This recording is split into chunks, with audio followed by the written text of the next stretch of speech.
안녕하세요. 세상담론에 오신 여러분을 환영합니다. 국민들이 풀뿌리를 씹기 시작한 바로 그 시점에 1년 나라 예산보다 큰 돈을 보름짜리 잔치 하나에 쏟아부은 정권이 있다면 이게 실수였을까요? 아니면 처음부터 계산이었을까요?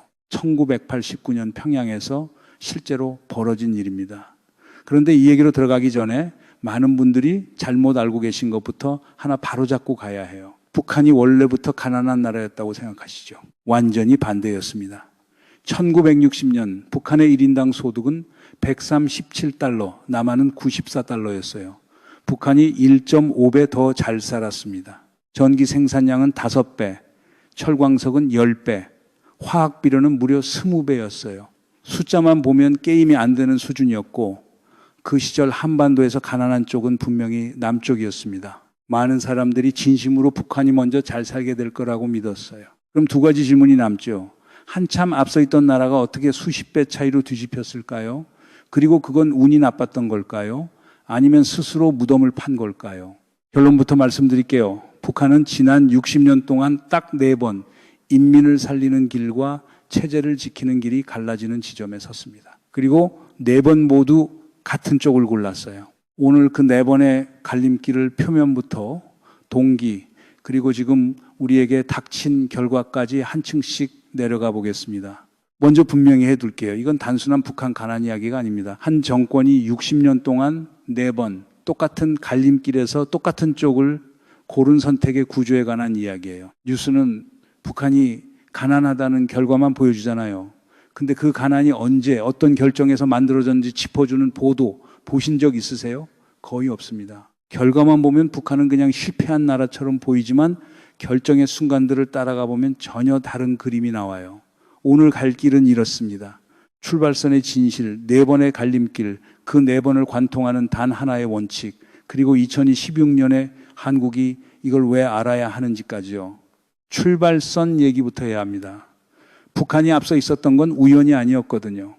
일본은 한반도를 식민지로 운영하면서 남과 북에 완전히 다른 역할을 줬습니다. 남쪽은 쌀을 내는 농업지대, 북쪽은 공장을 돌리는 공업지대였어요. 이유는 단순했습니다. 북쪽에 석탄과 철광석 같은 지하자원이 묻혀 있었고 압록강과 두만강을 막으면 거대한 수력 발전이 가능했거든요. 그래서 일본 자본이 북쪽으로 몰렸습니다. 대표적인 인물이 일본 화학재벌 노구치 시타가오예요. 이 사람이 1920년대 후반 함경도 흥남의 당시 동양 최대 규모라고 불리던 비료 공장을 세웁니다. 압록강에는 완공 당시 아시아에서 손꼽히는 규모였던 수풍댐이 들어섰고요.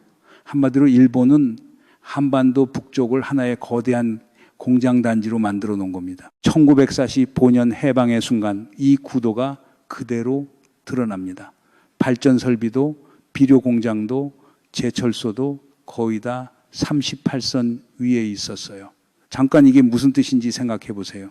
농사를 지어야 하는 남쪽에 정작 비료 공장이 하나도 변변히 없었다는 겁니다. 실제로 해방 직후 남한은 전기의 상당 부분을 북에서 끌어다 썼고 1948년 북한이 송전을 끊어버리자 서울 한복판이 정전으로 깜깜해졌어요. 전등 스위치를 북한이 쥐고 있던 셈입니다. 전쟁이 끝난 뒤에도 이 격차는 유지됐어요. 북한은 소련과 중국이 퍼부어준 원조에 원래 갖고 있던 공업 기반을 얹어서 전후 복구를 빠르게 해냈고 김일성은 이걸 체제의 우월함이라고 선전했습니다. 그렇게 도달한 게 1960년의 그 숫자들이에요. 그런데 바로 이 시점에 첫 번째 갈림길이 옵니다. 1956년 8월 평양에서 조선노동당 전원회의가 열려요. 겉으로는 평범한 회의였는데 사실 이건 북한의 운명을 가른 자리였습니다. 그 해봄 소련에서 후르쇼프가 스탈린 개인 숭배를 정면으로 비판하는 일이 벌어졌고 그 소식이 평양에 전해지자 용기를 낸 간부들이 있었거든요. 연안파의 최창익 부수상, 소련파의 박창옥 부수상 같은 사람들이에요. 이들의 주장은 사실 굉장히 상식적이었습니다. 김일성 한 사람에게 권력이 너무 쏠려 있으니 바로잡고 중공업에만 돈을 쏟아붓지 말고 인민이 먹고 입는 경공업과 농업에도 투자하자는 거였어요. 한마디로 사람들 살림살이 좀 챙기자는 얘기였어요. 결과가 어땠을까요? 비판이 나오자마자 회의장 분위기가 싸늘하게 뒤집혔고 이들은 순식간에 반당 종파 분자로 낙인 찍힙니다. 이게 8월 종파 사건이에요. 최창익과 박창욱은 숙청대 처형당한 것으로 알려져 있고 또 다른 거물이었던 김두봉은 역사에서 그대로 사라졌습니다. 살아남으려고 중국으로 망명한 사람들도 있었고요. 이 사건을 계기로 1950년대 후반까지 숙청된 인원이 약 1만 명, 처형된 사람이 수천 명에 달한다는 추정이 있습니다. 여기서 한번 보세요. 보통 나라는 경제가 삐걱대면 정책을 고칩니다. 북한은 정책을 비판한 사람을 고쳤어요. 더 정확히는 없애버렸습니다. 경제가 어디로 가야 하는지 가장 치열하게 고민하던 사람들을 통째로 제거해버린 거예요. 그날 이후 평양에는 임금님이 벌거벗었다고 말할 아이가 단 한 명도 남지 않았습니다. 브레이크가 사라진 자리에서 김일성이 꺼낸 카드가 그 유명한 천리마운동입니다.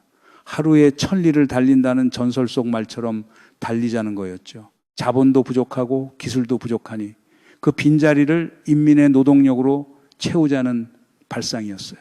강선제 강소 같은 공장에서는 노동자들이 목표량을 몇 배씩 초과 달성했다는 무용담이 쏟아졌습니다. 더 일찍 출근하고 더 늦게 퇴근하고 더 많이 생산하자는 구호였죠. 전쟁으로 무너진 공장을 다시 세우는 데는 사람을 갈아 넣는 방식이 처음 몇 년은 통했어요. 근데 진짜 성장은 기계가 좋아지고 기술이 늘어서 한 사람이 더 많이 만들어내는 거잖아요. 북한은 그냥 사람을 더 짜내는 걸 성장이라고 불렀습니다. 팔다리는 2개뿐인데 자꾸 더 뛰라고만 한 셈이죠. 같은 시기 한국은 정반대로 갔습니다. 1962년 경제개발 5개년 계획을 시작하면서 일단 만들어서 바깥에 내다 팔자는 수출주도 전략을 택했어요. 부족한 자본은 미국과 일본에서 빌려오고 기술도 밖에서 들여왔습니다. 북한이 우리끼리 다 한다며 문을 안으로 걸어 잠그는 동안 한국은 세계 시장을 향해 문을 활짝 연 거예요. 두 번째 갈림길은 바로 그 잠근 문에서 나옵니다. 1960년대 북한은 주체라는 단어를 전면에 내세워요. 경제로 번역하면 자력갱생, 우리 힘으로 다 만든다는 노선입니다. 배경에는 중국과 소련이 서로 으르렁대던 중소분쟁이 있었어요. 두 후원자 사이에서 어느 쪽에도 휘둘리지 않겠다며 아예 혼자 서겠다고 선언한 겁니다. 자주, 자립, 말은 멋있죠. 근데 현실에서 이건 무역도 최소한으로 줄이고 외국 자본도 거부하고 세계와 담을 쌓겠다는 뜻이었습니다. 그런데 여기서 정말 아이러니한 장면이 나와요. 자력갱생을 그렇게 외치던 북한이 1970년대 초 갑자기 서방 자본주의 국가들의 손을 내밉니다. 왜냐? 막상 해보니 공장 설비도 기술도 낡아서 도저히 혼자서는 안 됐던 거예요. 그래서 프랑스, 일본, 서독 같은 나라에서 최신 설비를 통째로 사들이기 시작합니다. 1972년에는 프랑스에서 8천만 달러짜리 비료 공장을 들여왔고 서유럽 은행들에서 돈을 빌렸어요. 빚을 졌다는 것 자체는 죄가 아닙니다. 문제는 그 다음이었어요. 1973년 오일 쇼크가 터지면서 북한이 수출하던 광물 가격이 폭락합니다. 들어올 돈은 안 들어오는데 갚아야 할 빚은 그대로였죠. 결국 1974년부터 채무불이행, 디폴트에 빠져요. 한 번 못 갚은 게 아닙니다. 상환 일정을 몇 번이나 다시 짜고도 매번 또 못 갚았고 서방은행에 손을 벌렸다가 돈을 떼먹은 최초의 공산권 국가라는 불명예까지 얻었어요. 그렇게 북한은 국제금융시장에서 신용불량자가 됩니다. 이게 얼마나 치명적이었는지 보여주는 유명한 일화가 있죠. 북한이 스웨덴에서 볼보 승용차 1000대를 수입했는데 50년 가까이 지난 지금까지도 그 돈을 안 갚았습니다. 스웨덴 정부가 아직도 청구서를 보낸다는 얘기가 있을 정도예요. 차는 평양 거리를 굴러다녔는데 청구서는 지금도 스톡홀름에서 날아오고 있는 겁니다. 같은 시기 한국도 외채를 어마어마하게 끌어다 썼습니다. 결정적 차이는 용도였어요. 한국은 빌린 돈으로 수출 공장을 짓고 거기서 물건을 만들어 팔아본 돈으로 빚을 갚고 갚으면서 신용을 쌓았습니다. 1964년 1억 달러였던 수출이 1977년 100억 달러를 넘어요. 13년 만에 100배입니다. 한국은 빚을 사다리로 썼고 북한은 빚을 도끼로 썼어요. 자기 신용을 자기 손으로 찍어버린 거죠. 자, 여기까지만 보면 그림이 정리되는 것 같죠. 입을 막았고 문을 닫았고 신용까지 날렸다. 결국 폐쇄와 무능 때문에 망했다는 결론이요. 여기서 영상을 끄셔도 절반은 맞습니다. 그런데 여기서 한 가지 절대 놓치면 안 되는 게 있습니다. 절반만 맞다는 거예요. 빚도 떼먹고 더 빌릴 데도 없고 주민 배급마저 삐걱대기 시작한 나라가 곳간에 남은 마지막 외화를 어디에 썼는지 보시면 무능이라는 단어로는 설명이 안 됩니다. 무능은 계산을 못하는 거잖아요. 지금부터 보실 건 오히려 계산을 너무 정확하게 한쪽에 가깝거든요. 문제는 여기서부터입니다. 1988년 서울에서 올림픽이 열렸어요. 가난했던 나라가 올림픽을 치를 만큼 컸다는 걸 전 세계가 지켜봤습니다. 북한 입장에서 이건 견딜 수 없는 일이었어요. 남쪽이 저렇게 세계 무대에 데뷔하는데 가만히 있을 수 없다는 거였죠. 그래서 꺼낸 게 1989년 제13차 세계 청년 학생 축전입니다. 177개 나라에서 2만 명 넘는 청년을 평양으로 불러 모은 초대형 국제 행사였어요. 손님들 먹이고 재우고 공연 보여주는 비용까지 전부 평양이 부담했습니다. 문제는 돈이에요. 이 행사 하나에 들어간 비용이 약 47억 달러로 추정됩니다. 당시 북한 정부의 1년 예산 전체가 45억 달러 수준이었어요. 그러니까 나라 1년 살림보다 큰 돈을 보름짜리 행사 하나에 쏟아부은 겁니다. 북한 경제 규모로 따지면 거의 30%에 해당하는 액수였어요. 한 집안이 1년 동안 한번 돈을, 아니 그 이상을 손님 초대하는 잔치 한 번에 다 써버린 거예요. 이게 다가 아닙니다. 같은 시기 북한은 류경 호텔이라는 걸 짓기 시작해요. 1987년 착공한 105층, 330m짜리 초고층 호텔, 세계에서 가장 높은 호텔을 만들겠다는 거였습니다. 이것도 서울의 새 호텔들이 올라가는 걸 보고 자존심이 상해서 시작했다는 얘기가 있어요. 결과는요, 1990년대 들어 외화가 마르자 공사가 그냥 멈춰버렸고 그 거대한 콘크리트 덩어리는 30년 넘게 평양 한복판에 텅 빈 채 서 있습니다. 짓는 데만 수억 달러가 들어간 것으로 추정되는데 제대로 운영된 적이 없어요. 세계에서 가장 높은 빈 건물이라는 별명이 붙었는데요. 기네스북에 올라도 이건 자랑이 아니죠. 여기 남포의 서해관문 8km짜리 거대 방조제 공사까지 더해집니다. 수십억 달러가 들었다고 알려져 있고 군인들을 대거 동원한 김일성의 지적 사업이었어요. 더 소름 돋는 건 타이밍입니다. 이 과시성 사업들이 벌어지던 1980년대 말 주민들에게 가는 배급은 이미 삐걱대기 시작하고 있었거든요. 사람들이 굶기 직전인데 지도부는 손님맞이 잔치와 텅 빌 호텔의 나라에 마지막 재산을 걸었습니다. 아니 이게 말이 됩니까? 경제가 어려울수록 허리띠를 졸라매는 게 상식이잖아요. 연산군의 흥청망청도 이 정도 스케일은 아니었습니다. 같은 시기 한국의 88올림픽은 흑자를 냈고 브랜드를 끌어올렸고 그게 다음 도약의 발판이 됐어요. 똑같이 잔치를 했는데 한쪽은 잔치로 길을 닦았고 다른 한쪽은 잔치로 곳간을 비웠습니다. 자, 그럼 진짜 질문이 나오죠. 도대체 왜 굶기 직전의 나라가 호텔과 축제의 마지막 한 푼까지 걸었을까요? 경제 논리로 보면 미친 짓이 맞습니다. 근데 계산의 목적을 바꿔보면 얘기가 완전히 달라져요. 이 돈의 목적은 처음부터 인민의 배가 아니라 체제의 얼굴이었던 겁니다.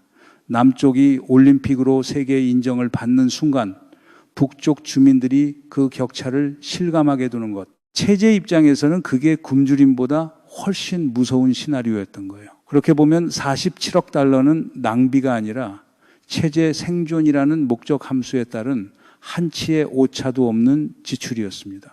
인민의 식탁이 아니라 수령의 체면에 투자한 거죠. 이 공식이 진짜인지 확인할 기회가 곧 옵니다. 1991년 북한을 떠받치던 기둥 하나가 통째로 무너져요. 소련이 붕괴한 겁니다. 그동안 북한은 소련에서 싼 값에 석유와 원조를 받아 겨우 굴러가고 있었거든요. 그 생명줄이 한순간에 끊겼습니다. 석유가 안 들어오니 공장이 멈췄고 공장이 멈추니 비료가 안 나왔고 비료가 없으니 농사가 무너졌어요. 도미노처럼 쓰러진 겁니다. 거기에 1995년 대홍수까지 겹치면서 그 유명한 고난의 행군이 시작돼요. 1990년대 중후반 북한 전역에 대기근이 닥쳤습니다.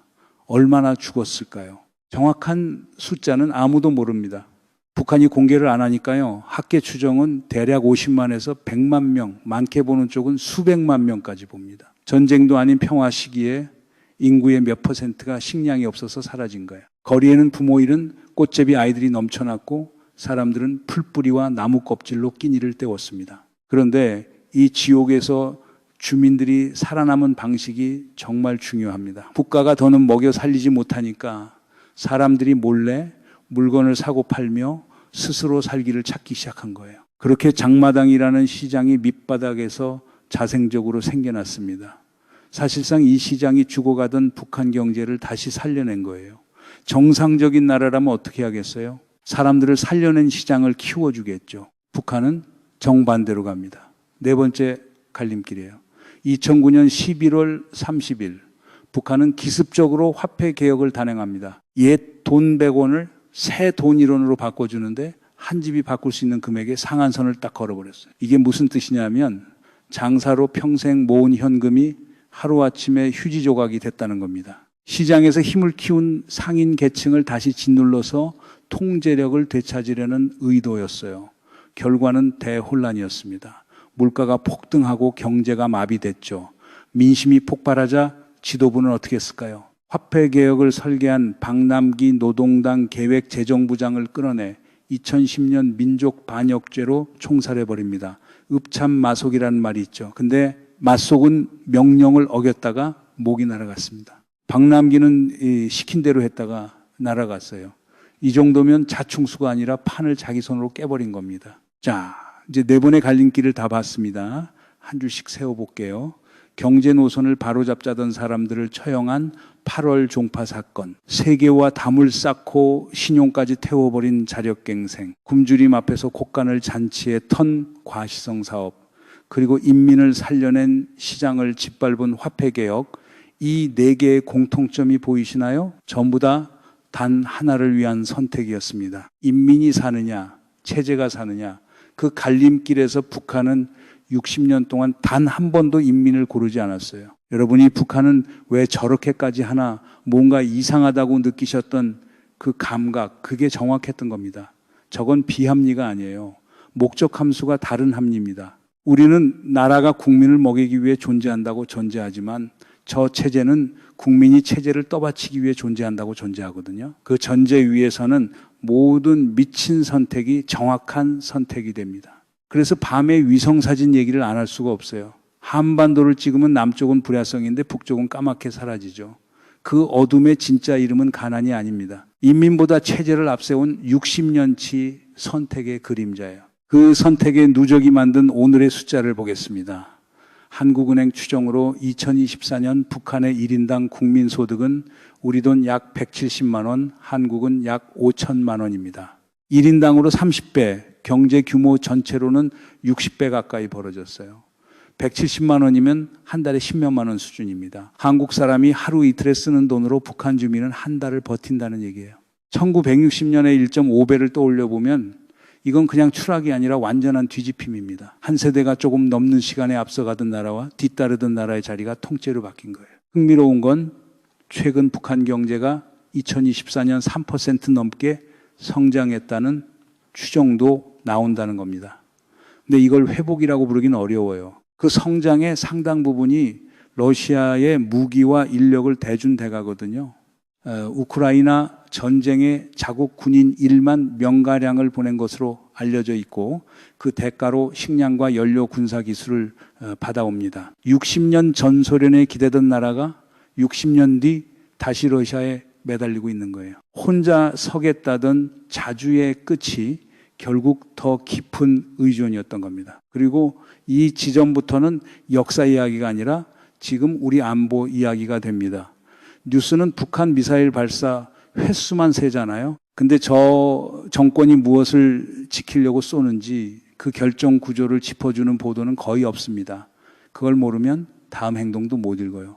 핵 문제를 보세요. 60년의 패턴대로라면 핵은 경제와 맞바꿀 협상 카드가 아니라 체제 생존의 마지막 보험입니다. 인민이 굶는데도 호텔을 올리던 정권이 인민을 먹이자고 그 보험을 해지할 리가 없잖아요. 지난 수십 년 동안 원조도 제재도 대화도 북한의 궤도를 바꾸지 못한 이유가 여기에 있습니다. 게다가 러시아와의 거래로 실전 경험과 군사기술이 평양으로 흘러들어오고 있어요. 이건 과거사가 아니라 한국에 직접 닿는 안보 변수입니다. 다만 변수가 하나 남아있긴 합니다.